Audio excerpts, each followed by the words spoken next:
Okay, I think we're on. Hi, everybody. As you can see, I've got a lot of awesome people joining me today. Welcome to our April Book Club Hangout with Military Spouse Magazine. I am so excited that you're joining me. In the back of my office, you can see moving boxes that I think everyone is familiar with. I'm really excited to start. I'm going to talk a little bit about what the book club is, and then MJ is going to talk a little bit about a contest, and then I'm going to go back in and talk about who's going to be on tonight. So just real quick, this is our monthly book club. This is our second book club. We're super excited. Essentially, we're going to be doing this once a month and towards the end of the month. So we'll announce the book at the beginning, and you have the whole month to read it. And I think you'll notice in the corner you have chats. Feel free to chat throughout this entire event. We'll be looking at the chats. We'll start giving the questions over to Angela and Judy, who's also here. And we're just really, really excited to have you here. So expect about an hour. We'll keep it an hour. And there'll be lots of time to chat amongst ourselves as well. So I'll let MJ take it away to talk about a little contest that we have tonight for everybody on board. Awesome. Thanks, Kate. Okay, everyone. My name is MJ Boyce, and I am the digital editorial consultant at Military Spouse Magazine. I do not live in a forest, by the way. I am outside to get away from my children, as I'm sure all of you have understood at some point or another. So, with that being said, we have a mission for you. There's a contest on social media. If you take a photo of yourself during this book club Google Hangout and post it on either Facebook or Twitter, and we want you to blow it up. If you do that, you could win next month's book club book for free, and I'll tell you what that is at the end. Okay? All we want you to do is post that photo with the hashtag MSBookClub and post it on Twitter or Facebook, and you could be the next winner of that book, and we will also announce that at the end. And we're really looking forward to that. So, Kate, back to you. Awesome. So now I get the fun part. I get to introduce Angela and Judy as well. And now I just had one of those freak out moments where I've always talked to Angela, and a lot of it is like through email, and I'm like, I've always pronounced her name Angela Caban, so you're going to have to yell at me if I've said it wrong. I was like, oh my gosh, I just realized in my head I think it's Angela Caban. Gosh, now I'm going to be like, oh. Okay, anyway, I'm so excited to introduce Angela. She's our Army National Guard spouse, a freelance writer. She's a published author and a branding expert. Her husband was one of the many soldiers that was impacted by the unprecedented activation of the National Guard in 2008. In 2010, she founded the Homefront United Network, which it's a military spouse and family support blog. It's amazing. You guys need to check it out. It's created to assist spouses who do not live near an installation, but it's also focused on bridging that gap between the National Guard, the Reserve, and active duty spouses. And I can tell you, it's just this amazing resources. As somebody who was, we were an active duty family for almost 10 years, and now we're an active reserve family. It's just been a wonderful, wonderful resource for my family as well. In 2013, Angela was named the New Jersey National Guard Spouse of the Year by Military Spouse Magazine and Armed Forces Insurance, and she is a branding and digital influencer. So she's worked with all kinds of clients, everyone from USAA, A&E, Lifetime, PBS. She sits on the advisory board for the Millspo Project, which is also another awesome organization, and she was named a top digital influencer by USAA. And she's also one of the community managers for USAA member community. So she lives in New Jersey. She's just wonderful. You guys are going to get to know her. Many of you guys do know her. And Angela has chosen, so every month a different person chooses a book. And what Angela did is she chose a book, and I was so pumped because I am also such a huge fan of Judy Davis, and Angela chose this truly remarkable book by Judy Davis. Many of you have read it already. Some of you might be joining us that haven't read it but are just joining us, and this is Right Side Up. And it's just we're so super honored to have Judy here with us tonight. I'm sure a lot of people know Judy, but a quick note for anybody that isn't familiar with her. One of my favorite things about Judy is she's known as the Direction Diva, and she operates a blog by the same name. So it's directiondiva.com, and this is also an incredible resource for thousands of people. She's an accomplished speaker, strategist, and consultant. And this book that you guys have all read has provided motivation to hundreds of individuals across the globe, and I suspect many of us here tonight. Judy was honored as the Fort Carson Spouse of the Year in 2013 and 14, and her book was awarded as the best book, and it's just an incredible motivator. It's just a really unique book that I just love. So we're so excited to begin tonight. Again, feel free to chat in the sidelines. We'll take questions during the event. We'll be moderating those questions. We'll do questions during the question and answer, and then we'll also have time. So don't necessarily save your questions for the end of this. Feel free to write them during, because one of us, whether it's MJ or I, is going to jump in there, you know, during and kind of add those. So I'm going to toss it over to Angela to do an introduction and go forth. Thank you, Kate. Hey, everyone. So excited to be here tonight. Kind of like what I was telling Judy, other than Judy being a really great friend of mine, I think she really helped me in a really difficult point of my life where I was a couple of years ago. So I could have chosen any book, not necessarily military related, and I decided to choose Judy's book because in my current stage now in my life, I find myself picking this book up more often than I thought I would need. But it's great for me because you know, there's stress that builds in living this life, both transitioning back and forth from Army to civilian life, and I also want to share my personal journey with you guys and see if perhaps if you've read this book and you've taken your own notes, if there's any stories that you can share, anything that you've learned. I think this is a good book to reflect back on. It's not one of those books that you read once and kind of tuck away. I keep this on my desk.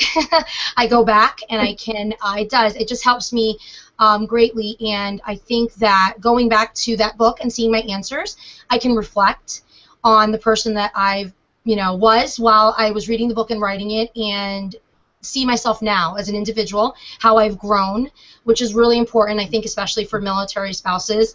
And it just helps me, overall to be a better person, a better mom, a better wife, better friend. And so sharing this in hopes that we can all grow together. So one of the hardest transitions for me, as you know, being a National Guard spouse, is defining my role as a spouse. So Judy talks a little bit about this in the introduction of her book on who we are as military spouses, what we expect, once getting into this lifestyle, what we thought it would be like. So, kind of where it starts and where it ends. And as a National Guard spouse, you have this impression that military life can just kind of turn on and off. Well, it can in a way, but I've learned that it's best if you don't. I've incorporated it into my daily routine with both my friends and, the children and all that. So learning a little bit about, whether my husband is working his civilian job or, in the National Guard away, training on drill during the weekends, we are still a military family, so we have to learn how to balance both. Accept it and embrace it. We have the best of both worlds, I think, and even with that, it could still be a little overwhelming, especially when you don't have a lot of people that know what the National Guard is. It's gotten better throughout the years, of course, but I think in this book, I've definitely discovered that I can embrace the lifestyle. And I think whether you're active, your Guard, or your Reserve, you definitely need to be better prepared for what this life throws your way. And it's, as Judy says, you need to be prepared to be a less stressed spouse. So I think, and then, of course, Judy, you can touch more on this, but one of the things that I found very interesting is that her husband was out of the military for 17 years, and then one day decided, hey, I'm going active duty again. So that is just the perfect example of what some like type of news like that can kind of just throw your entire life, your routine, everything that you have set for yourself into this crazy whirlwinds of emotions and and stressed, and I think we can all relate to that a little bit.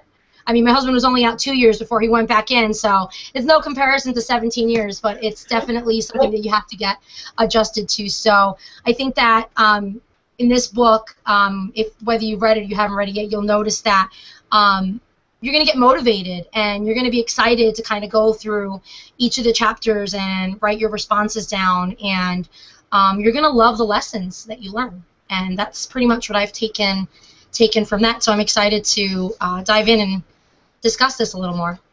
Absolutely.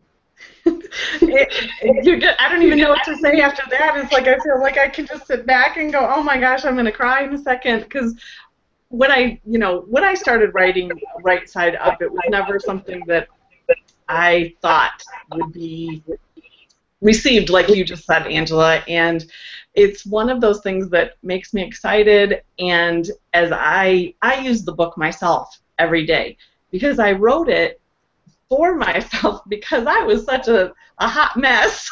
and anybody, if you've heard me speak, I am one of those people that will share stories and things like that. And when my husband came to me that night, I still remember it was a Friday night, and he came home and said, I can't do this anymore. He was a plant manager in Michigan, and I was like, what are you going to do? And he just kind of looked at me, and at the time I was business coaching, and I said, well, let's have a conversation like I would coach you, like what I would a client, and kind of went like that. And I said, I'm going to take off my my wife hat and be a coach from then. I said, if you could do anything, what would you do? If you didn't have a wife, you didn't have kids. And he looked me straight in the face and said, I'd put my uniform back on and serve. Not what I expected, not what I think, but it was a passion of his. And next thing you know, we were that geek family that you see stopping outside their first base and taking pictures of them pointing at the flag. That was us.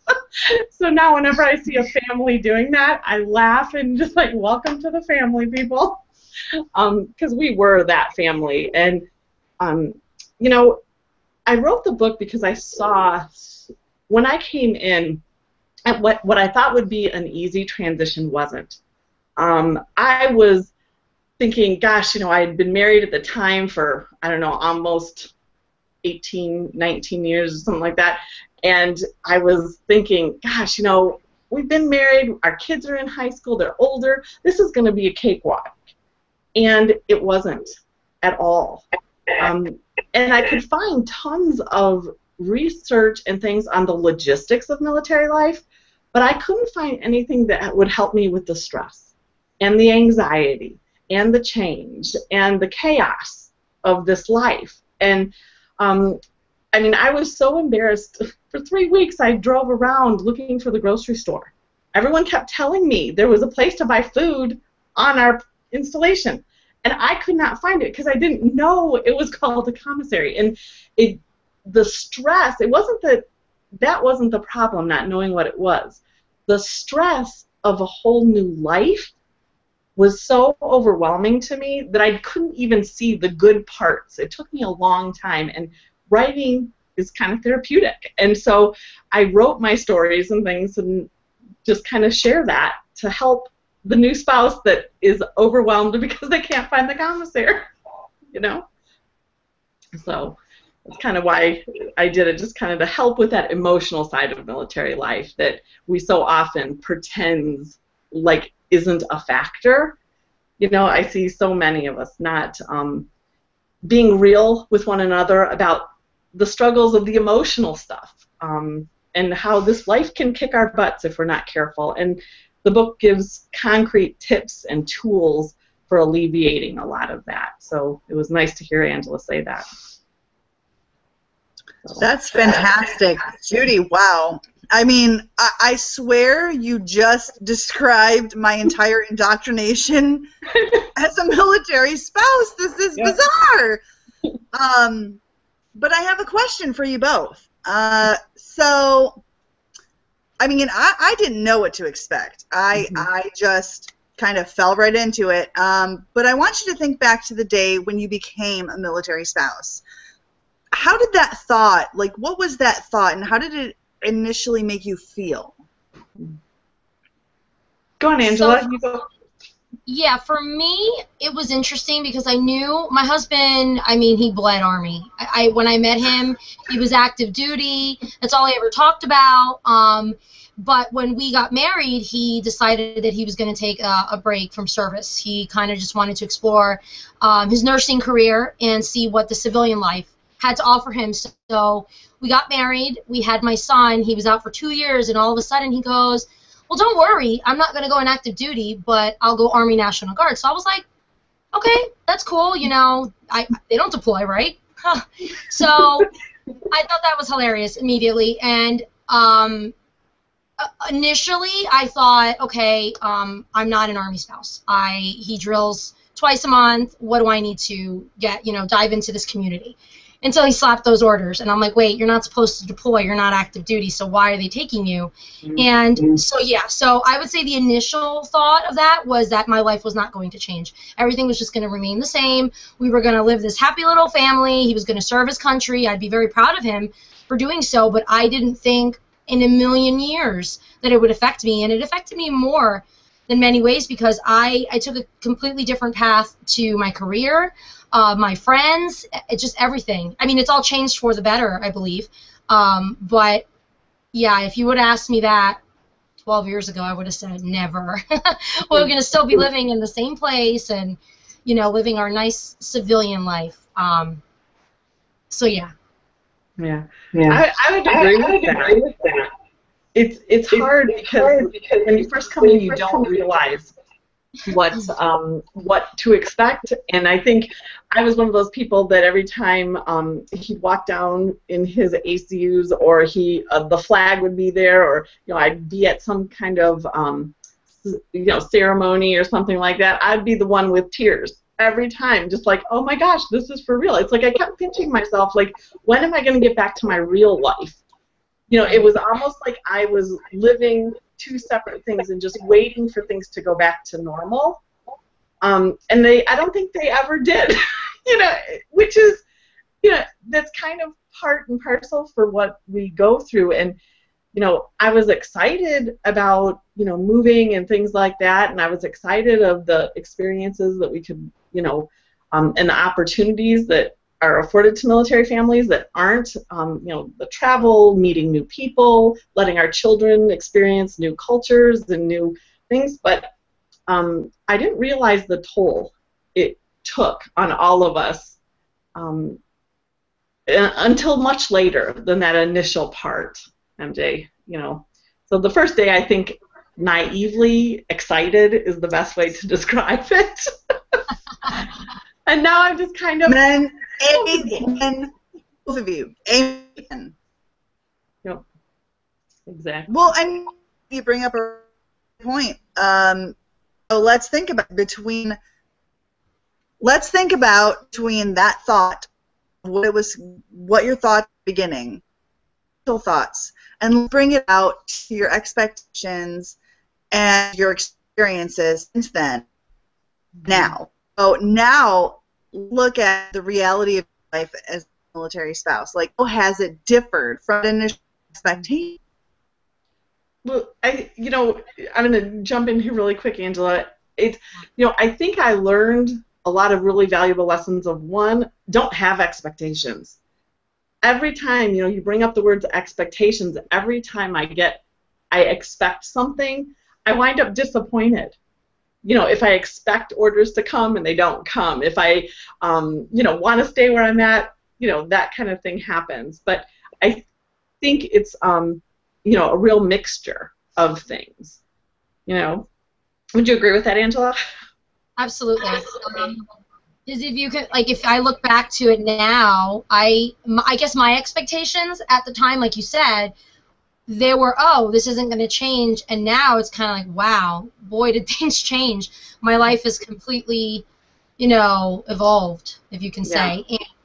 And, I'm not disappointed. I am actually, I'm quite pleased with the way things have turned out. Yes, those times where, when we had the separations, and, we had some rough patches in our relationship, and parenting is definitely always a challenge when he's away, and even when he's back home and we're trying to transition back to that. But at the same time, I try to look at it in this positive, way. And again, just reading the beginning of the book where you're just taking this one moment in your life and noticing that, yes, it has changed, but I always try to look at it in the positive view, because I've met some amazing people, met my best friend, I've got to travel as well, and I mean, I would have never been able to experience half of what I've done if it weren't for this lifestyle. So it's definitely been a ride. It really has. Yeah. I don't think I ever expected to affect my career and what I do, I did prior so intensely. I was always a speaker and did it for the small business community, and transitioning down, our first duty station was Fort Bliss, Texas, and I don't speak Spanish, so there was a huge, issue in working with the small business community there.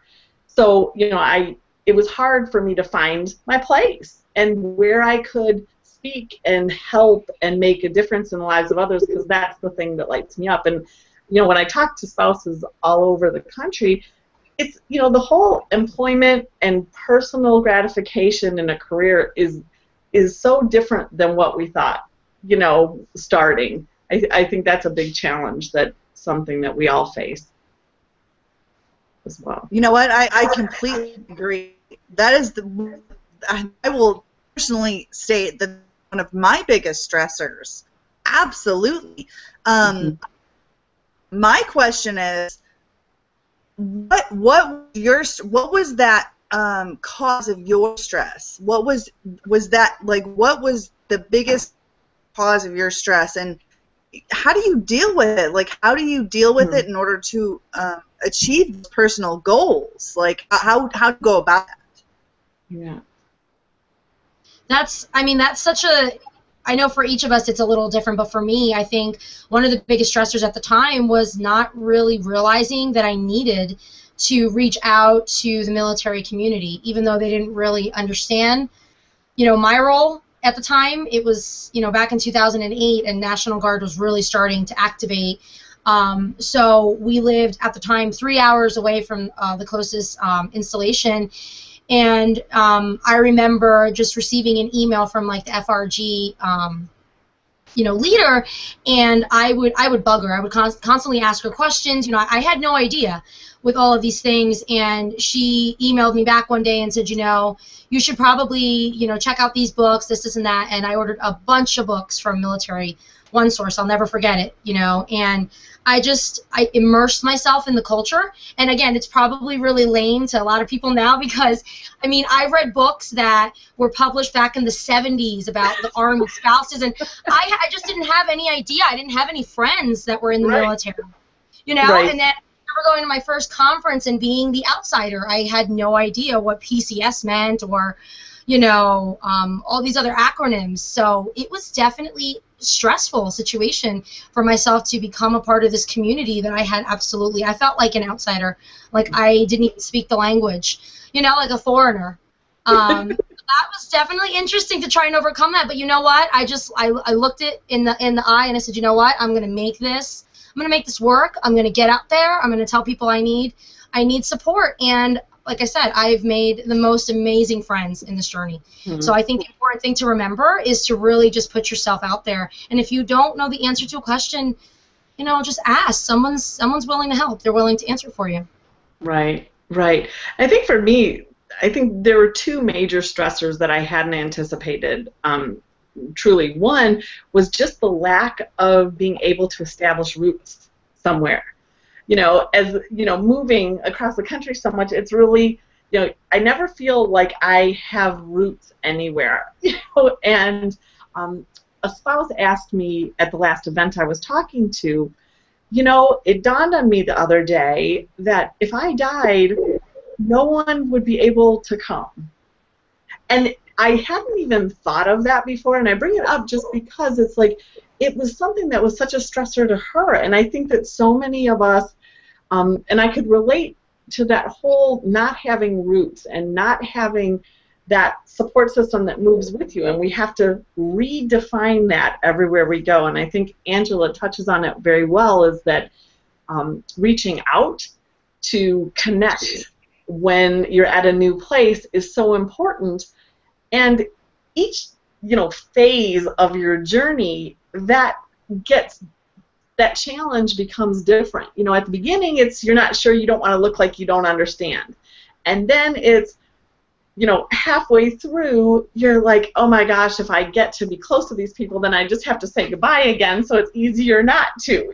And so there's all these little things that kind of build up, and that whole roots thing can be such a big stressor. And then just making sure, the second biggest stressor for me was making sure my kids had the coping skills that they needed to handle everything going on in military life. Because I think it's, they deal with all the same stuff that every other kid deals with, plus a whole nother layer on top. And as a parent, that was so stressful to me. And I know I didn't do it right. But I did the best I could. And learning that that's okay, and just that was something that kind of was, those were the two major stressors for me.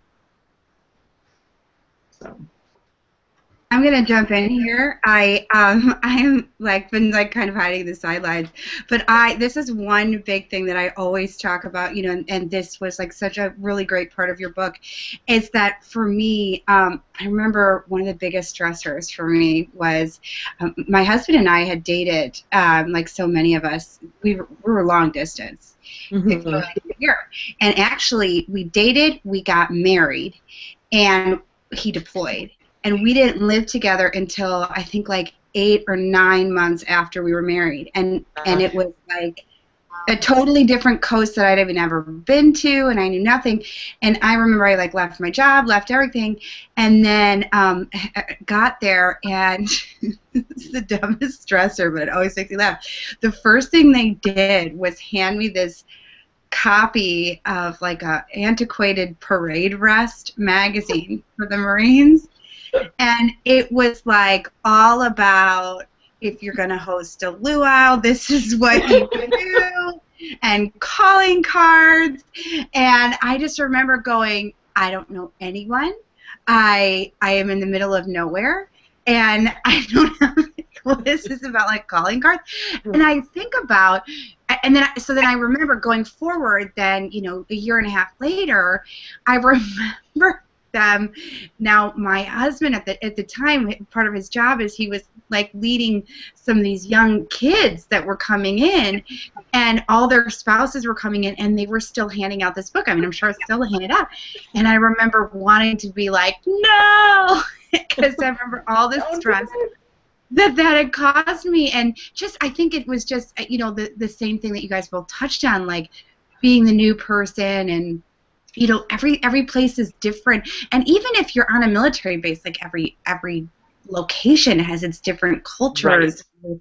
You have to get used to, and the culture that we had in San Diego was totally different than the culture that we had in Quantico. And I mean, it was. Kate, was that book called Roses and Thorns? It was. Oh, are they still handing that out at Quantico? Somebody else knows what I'm talking about here. Literally. It's how to cook a Cornish game hen. And I was like, I can't even cook macaroni and cheese. And now I'm supposed to know how to do this stuff. And I was actually, what happened is that I got really bitter. I was okay, we had this great relationship before, and then I was like, what did I get myself into? And he did not, wasn't always a great resource for it. I've got to go to work, so figure it out. And I was like, oh, that's great.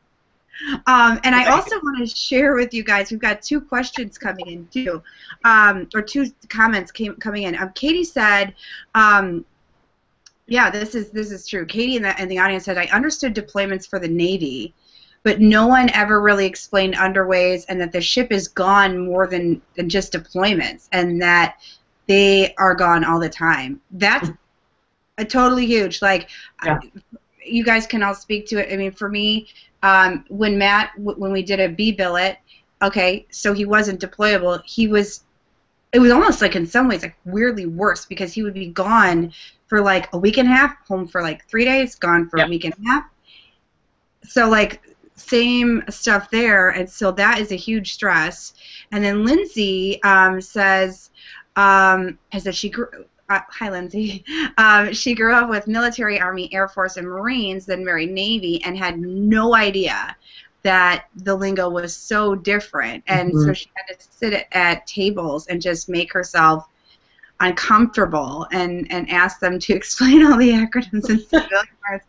I think I still don't know a lot of the acronyms. Right. Yeah, I agree.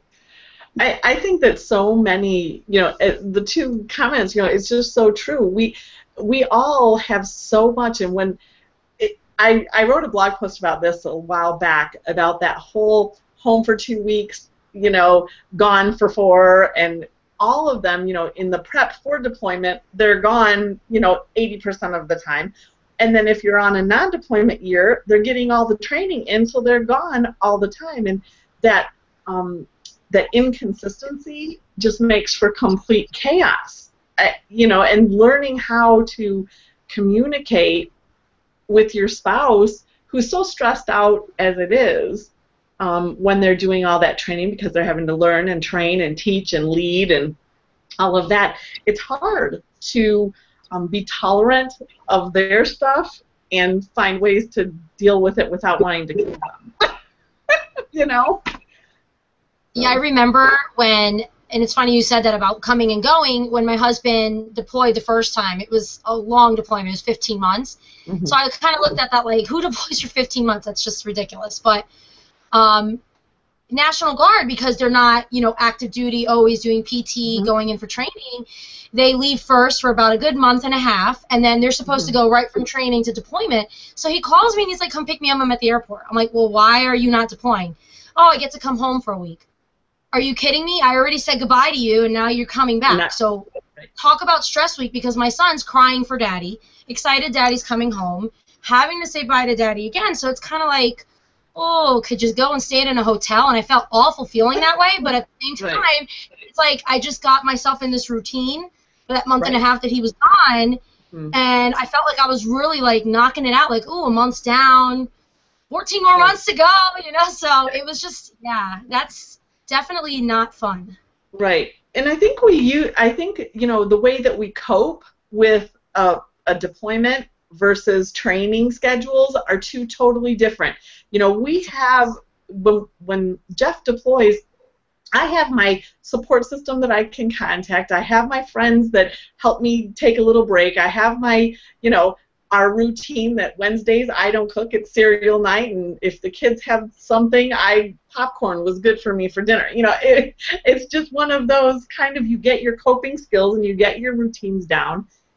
But when they're coming and going so frequently, you can't get into a routine that works for you because it's always being disrupted. I think that's really hard. I think that can be very stressful, and it's hard to communicate. I think communication is something we all work on. I mean, I've been married this year, it'll be 25 years, and we still work on communication on a regular basis about different things. So.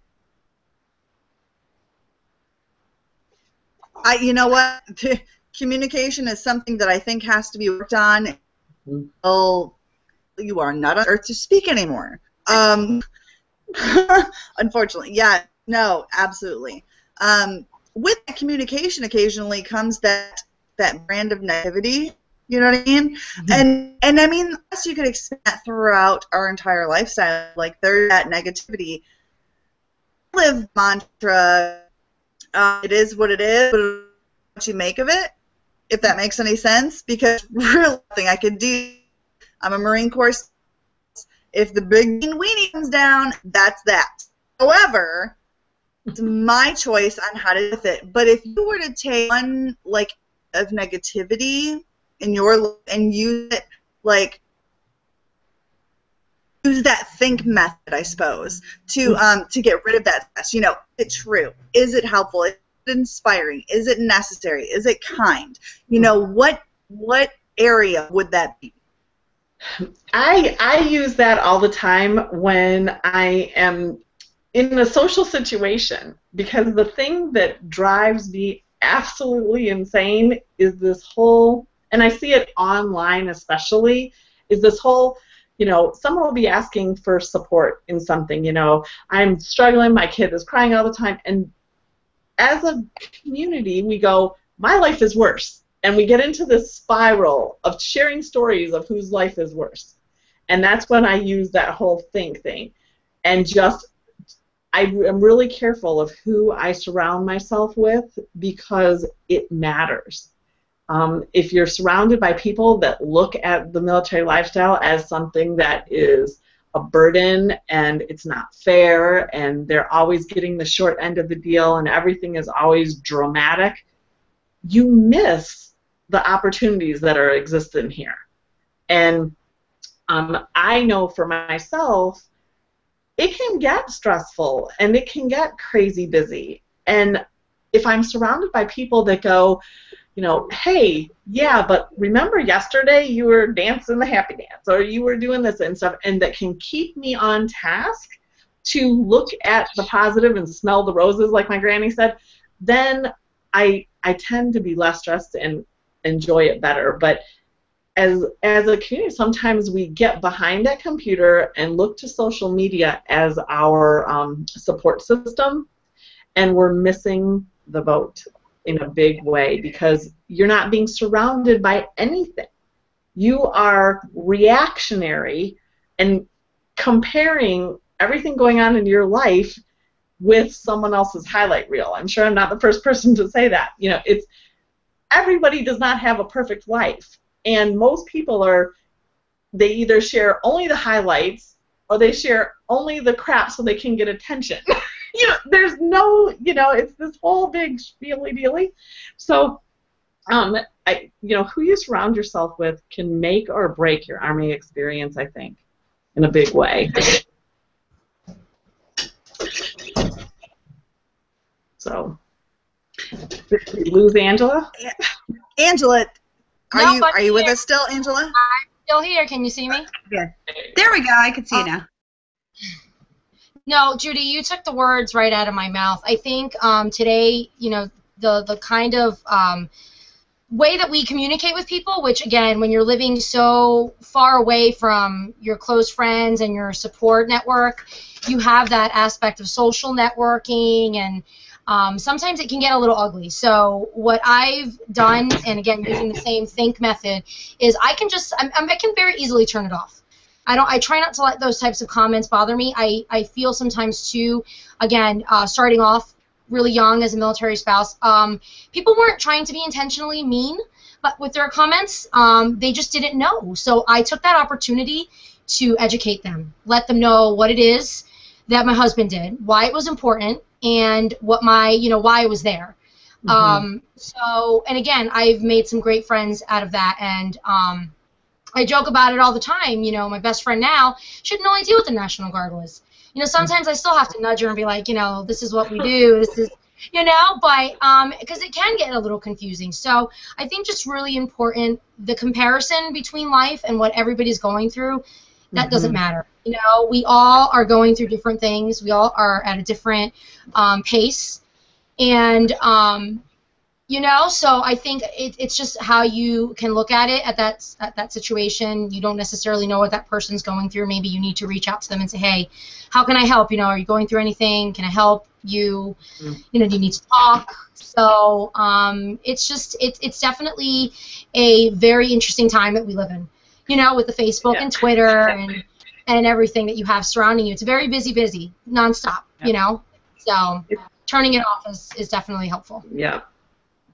It can be the greatest thing, and it can be the biggest detriment. Right, absolutely. Amen. Oh my gosh, you guys are preaching my choir. Seriously. So let's have a conversation about priorities. Okay? So who is your number one priority? And okay, I'm going to say this, and I'm just going to go ahead and put my kids up out in the street.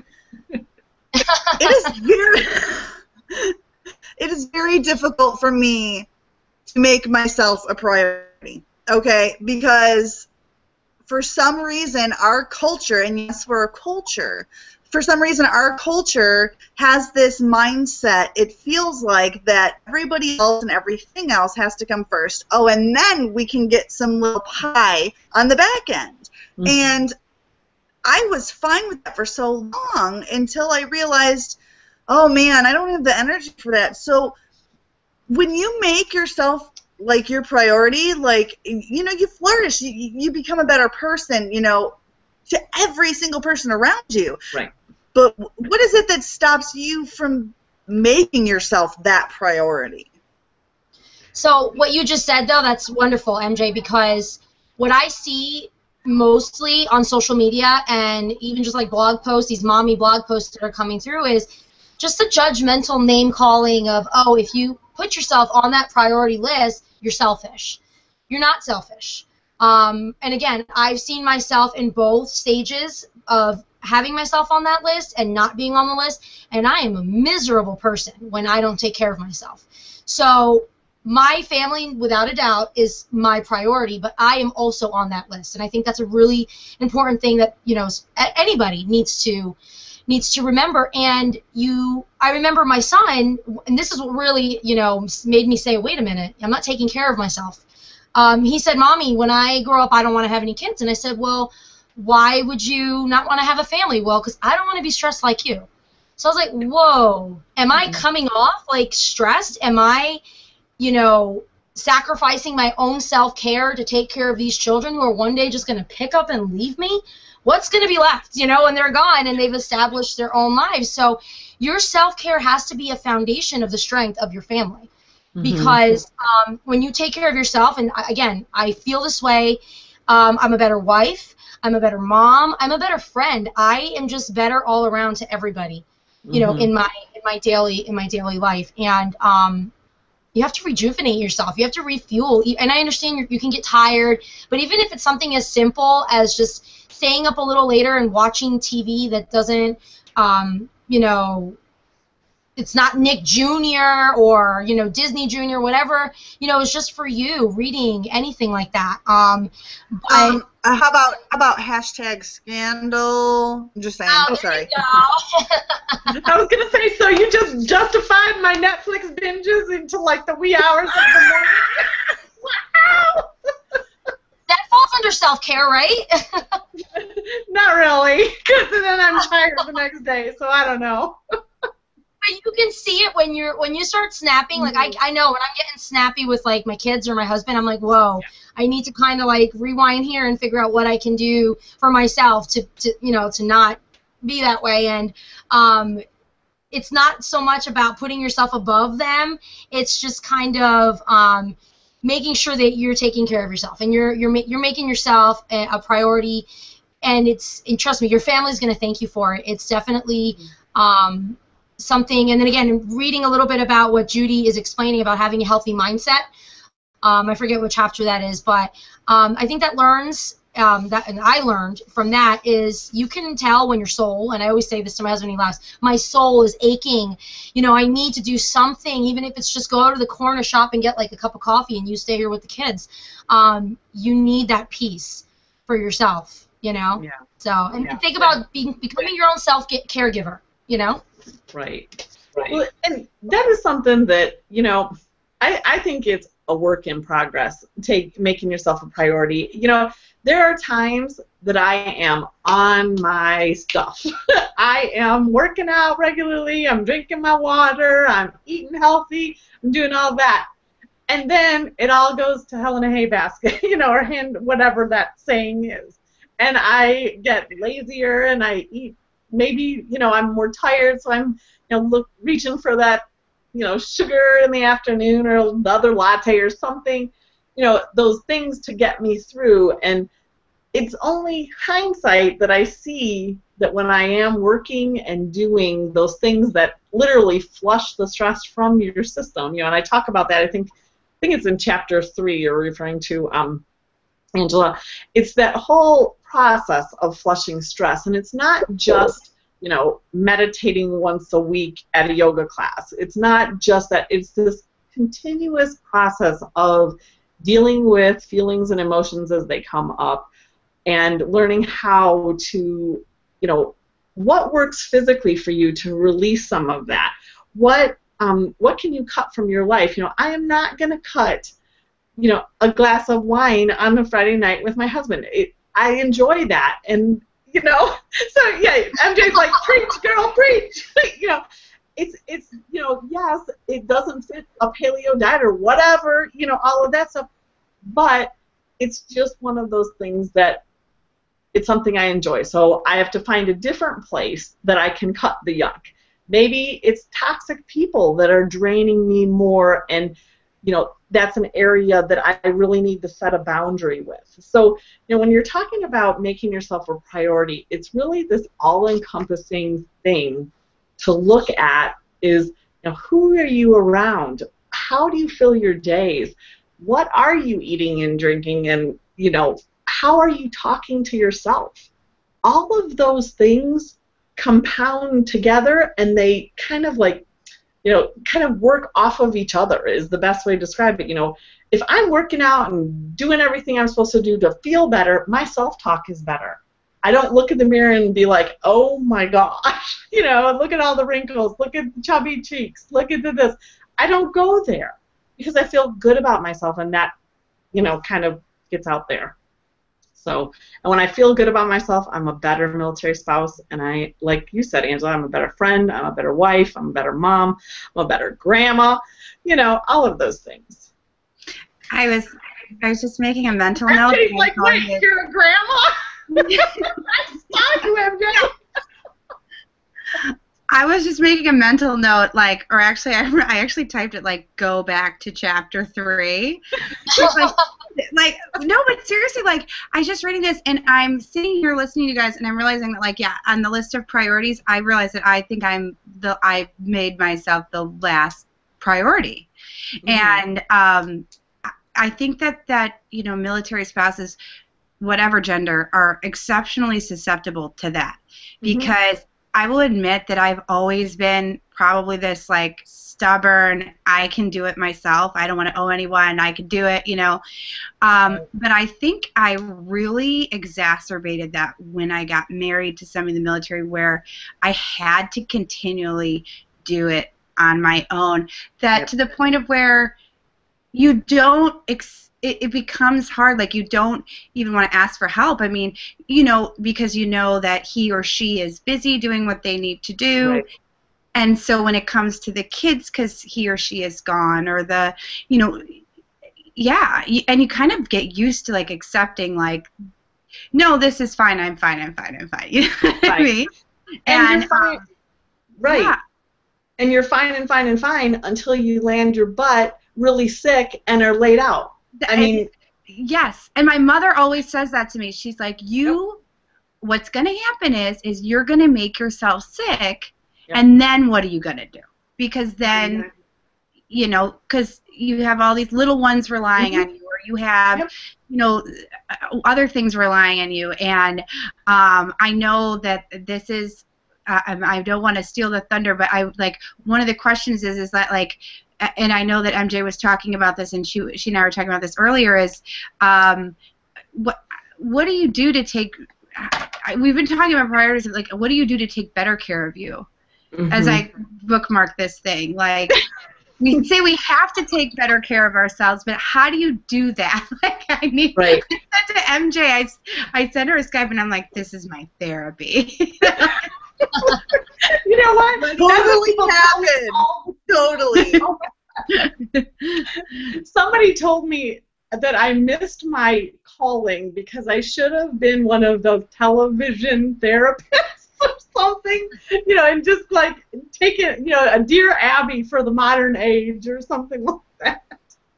But, there's a lot of different things, just to tell you, Kate, there's a lot of different tips and tricks and strategies, and there's a lot of them in the book themselves, and they're usually things that literally take 5 minutes.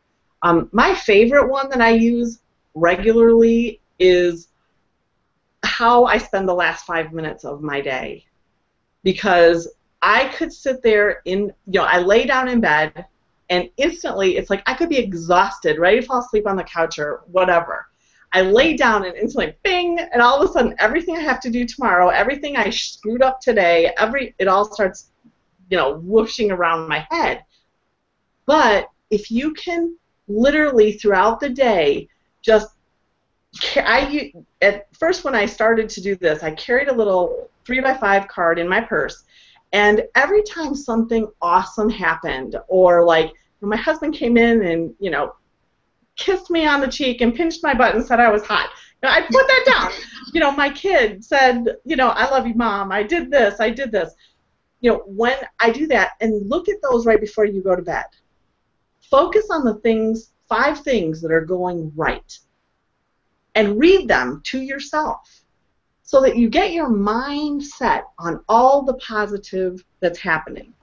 And an interesting thing happens. One, all the stress and worry will go away because you're replacing those stress thoughts with positive thoughts. But then throughout the night, your subconscious works like a supercomputer. And it processes all of that, helping you actually make those neuron connections to the positive. So tomorrow you'll see more positive. If you go to bed stressing out, you wake up, focus on all that isn't working. If you go to bed thinking of the things that went right, you will attract more of those. And I didn't believe the technique at first because I'm kind of a cynic like that. Prove it. I need proof. But it works, and I find when I do that regularly, I'm a lot less stressed. So, we have a certain, a similar, thing that we do, my husband and I, when we get into bed at night, instead of asking each other how our day was, we ask each other what was the best part of your day. So, like you said, Judy, we're focusing on the positive, even if it's something really small. Yep. And then we can kind of just have that conversation between us. And I've noticed that we've had the best conversations. Usually it's late at night and we're up way past our bedtime because we're just giggling and we're laughing and we're just having such a good time. And that's what we're trying to end our day with, on a positive note. And then also, believe it or not, just getting ready for this tonight, I had my husband take the kids out of the house an hour before we even needed to be here. Yeah. So some might say it's selfish, but I was able to relax and just get my stuff ready and just unwind. So, if you have that opportunity, again, it's different for everyone depending on your situation at home, but if you have the opportunity, it's awesome to have a little bit of quiet time to yourself and not necessarily even doing anything, just, even if you just want to sit and stare at the wall, so yeah, that's definitely helpful. We actually had a comment. Hold on, let me put it up. Be quick. Leah says, it's not a question, but thank you, Judy, for writing the book. It was so helpful and so encouraging, and I really appreciated the positivity capitalized about military life. I brought it to read at #MilSpouseFest and suggested it to several people. Yay! Thanks. Yeah. That makes me happy. And then we see, Phil, therapy, Kate, got me? Therapy? Okay. And then we also have an anonymous question. When it comes to talking to friends and eliminating negativity, how do I do that without burning bridges? It's when you're talking about eliminating negativity, I always say you don't want to go and just stop answering texts, that is just gonna create drama, especially if you're talking about a negative Nelly. That is the worst thing you can do.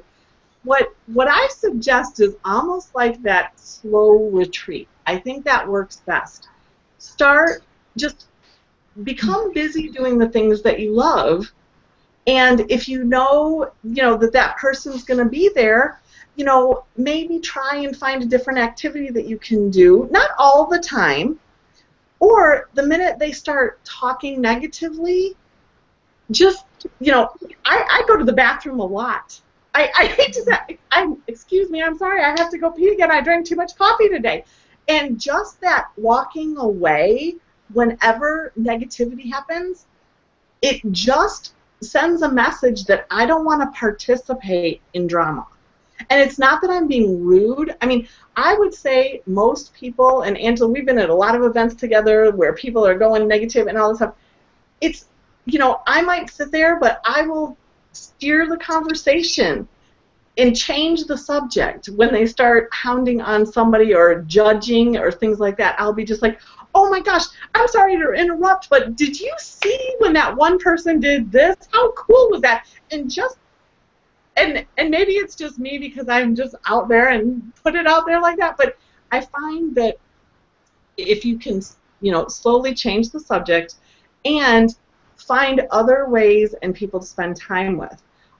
One thing that I've noticed is that, especially when you're new to an installation, the person that is the drama queen is probably going to be the first person that reaches out to you to try and give you the scoop on everyone else.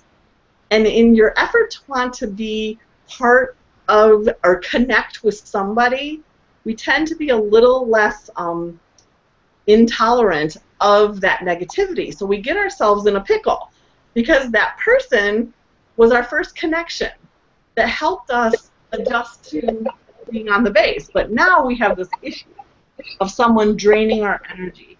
So it's really about maybe, you know, if you're always somewhere, maybe, you know, you start taking walks at that time or going to a class at the gym or, you know, a movie. Say, oh, sorry, date night with my kids and we're just going with the kids alone. You know, Johnny is having trouble and we're just going to spend a lot more time with ourselves. Just, you know, find ways and be truthful. And, you know, you don't want to lie and make up excuses because that is just as bad as just cutting it all off. But just become busier at doing the things that you love, and you will find people that are positive and doing the things you love, which will kind of help you hand in hand. I don't know if that answers the question, but no, that absolutely. I mean, that is very helpful advice. I mean, I'm a seasoned spouse. I've been around the block. You know, he's been in 17 years, yeah. But at the same time, you know what? That advice is always helpful. We do need to wrap up a little bit, so I have a surprise for everybody. Okay? Okay, so we did the social media contest, and our winner is Lindsay Bradford. And Lindsay has won the book club for the month of May, the book which is titled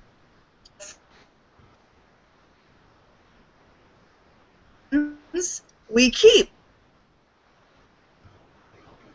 Very close friends who test the boundaries of how much a woman can give before she has nothing left. So I would say that is an entirely great segue from this right here. The purchase link and registration link will be coming their way, everyone's way, after the hangout. Okay, so thank everybody. Angela, Judy, you guys, amazing. Thank you. This was amazing, very helpful, and I thank you both for being here.